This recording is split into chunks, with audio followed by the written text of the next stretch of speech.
In today's video, we are going to see how one can understand that they are filled with Holy Spirit. To identify a Spirit-filled person, there is no external symptoms or no signs, so that everybody could see and identify that somebody is filled with Holy Spirit.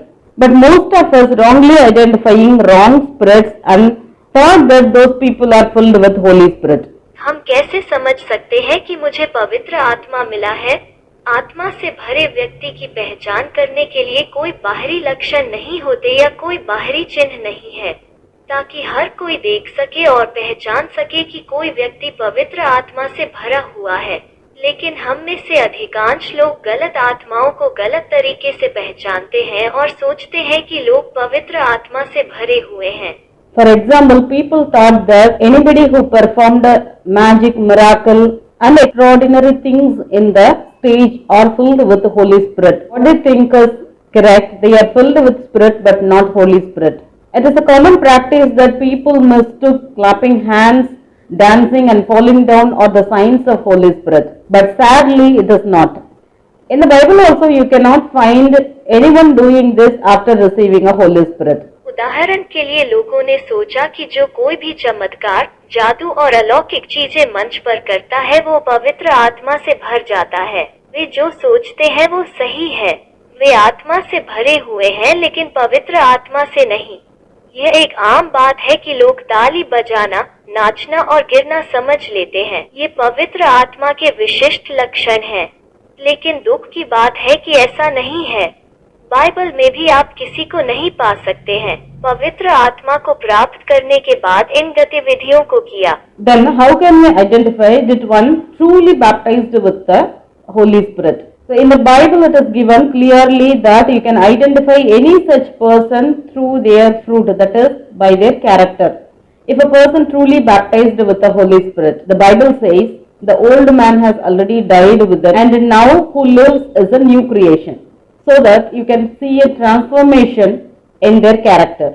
तो फिर हम कैसे पहचान सकते हैं कि एक व्यक्ति ने वास्तव में पवित्र आत्मा से बपतिस्मा लिया था? बाइबल में स्पष्ट रूप से बताया गया है कि आप ऐसे किसी भी व्यक्ति को उनके फल यानी उनके चरित्र से पहचान सकते हैं। यदि कोई व्यक्ति वास्तव में पवित्र आत्मा के साथ बपतिस्मा लेता है तो बाइबल कहती है बूढ़े आदमी की मृत्यु हो गई है और अब जो रहता है वो एक नई रचना है, ताकि आप उनके चरित्र में परिवर्तन देख सकें।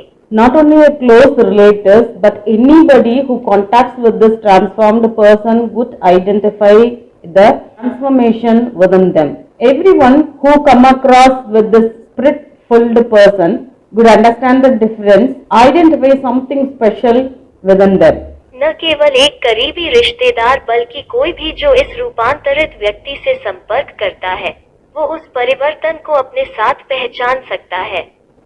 हर कोई जो इन भावनाओं से भरा हुआ है वो अंतर को समझ सकता है, उनमें कुछ खास पहचान सकता है। This is what happened in the life of Joseph. When he was gone to Egypt as a captive, Potiphar could identify that there is a special spirit within him. Even the jailer would be able to make out the difference about Joseph. Not only in Joseph's life, it happened in the life of David. Even of King Saul gave testimony about David saying the Lord is with him. Yusuf के जीवन में ऐसा ही हुआ था। जब वो बंदी के रूप में मिस्र गया था, पोतीफर पहचान सकता था कि इस आदमी के अंदर एक विशेष आत्मा है। यहाँ तक जेल भी यूसुफ के बारे में यह अंतर कर सकता है। न केवल यूसुफ के जीवन में, दाऊद के जीवन में, राजा शाऊल के एक दास ने दाऊद के बारे में गवाही दी, यहोवा उसके साथ है। Anybody who is having Holy Spirit, there is no need to go around and tell everybody that they have been baptized with the Spirit. It attracts and known to everybody naturally, because our God is light. When He comes in, no one can shield that light within. The changes exhibit obviously. इसलिए जिस किसी के पास पवित्र आत्मा है, उसे सभी को यह बताने की आवश्यकता नहीं है कि वे पवित्र आत्मा से भरे हुए हैं। यह स्वाभाविक रूप से सभी को आकर्षित करता है और जानता है, क्योंकि हमारा भगवान प्रकाश है। अगर वो भीतर आता है तो कोई भी अपने भीतर के प्रकाश की रक्षा नहीं कर सकता। परिवर्तन स्पष्ट रूप से प्रदर्शित होते हैं। The Bible also confirms by saying that you are the salt of the earth, but if the salt loses its saltiness, how can it be made salty again? It is no longer good for anything except to be thrown out and trampled by men. You are the light of the world. A city on a hill cannot be hidden, neither do people light a lamp and put it under a bowl. Instead, they put it on its stand, and it gives light to everyone in the house. Bible यह भी पुष्टि करती है कि तुम पृथ्वी के नमक हो, लेकिन अगर नमक अपनी नमकीनता खो देता है तो इसे फिर से नमकीन कैसे बनाया जा सकता है? ये अब किसी भी चीज के लिए अच्छा नहीं है। लोगों द्वारा फेंके जाने और कुचले जाने की उम्मीद है। तुम जगत की ज्योति हो। पहाड़ी पर बसा कोई नगर छिपा नहीं हो सकता। न तो लोग दिया जलाकर प्याले के नीचे रखते हैं, इसके बजाय वे इसे स्टैंड पर रखते हैं और यह घर में हर एक को प्रकाश देता है। In the practical life, our God is the salt and light to us, who by entering into our life enriches with taste and illuminates our life, so that everyone around us can sense a change once the Holy Spirit enters into one's life. व्यवहारिक जीवन में केवल हमारा ईश्वर ही हमारे लिए नमक और प्रकाश है, जो किसी के जीवन में प्रवेश करके स्वाद को समृद्ध करता है और हमारे जीवन को रोशन करता है, ताकि हमारे आसपास के सभी लोग पवित्र आत्मा से बपतिस्मा लेने के बाद बदलाव को महसूस कर सकें। एक बार जब पवित्र आत्मा किसी के जीवन में प्रवेश करती है तो आत्मा का फल उनमें खिलना शुरू हो जाता है। Once the Holy Spirit enters into one's life, the fruit of the Spirit started to blossom within them.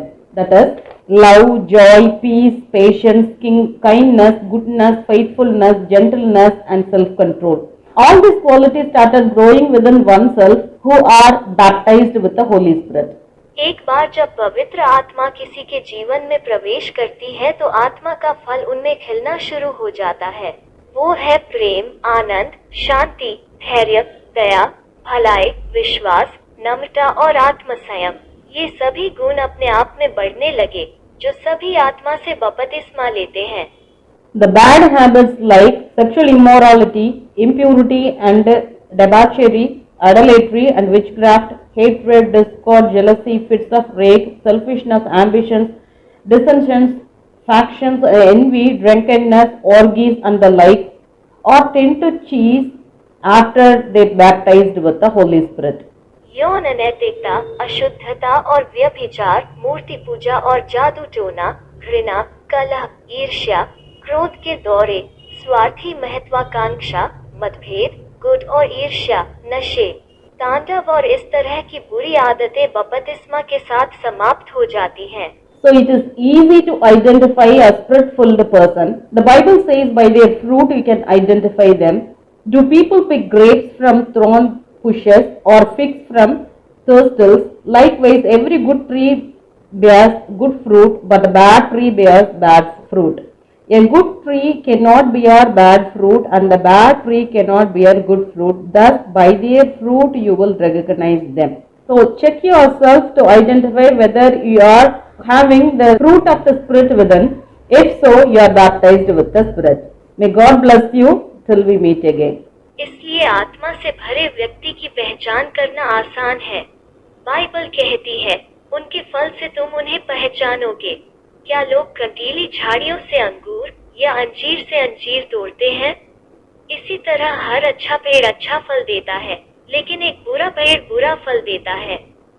अच्छा पेड़ बुरा फल नहीं ले सकता और बुरा पेड़ अच्छा फल नहीं दे सकता, इसलिए उनके फल से तुम उन्हें पहचान लोगे। तो अपने आप को यह पहचानने के लिए जांचें कि क्या आप आत्मा का फल अंदर से ले रहे हैं। यदि हाँ, तो आप आत्मा से बपतिस्मा ले चुके हैं। भगवान आपको तब तक आशीर्वाद दे जब तक हम फिर से न मिलें।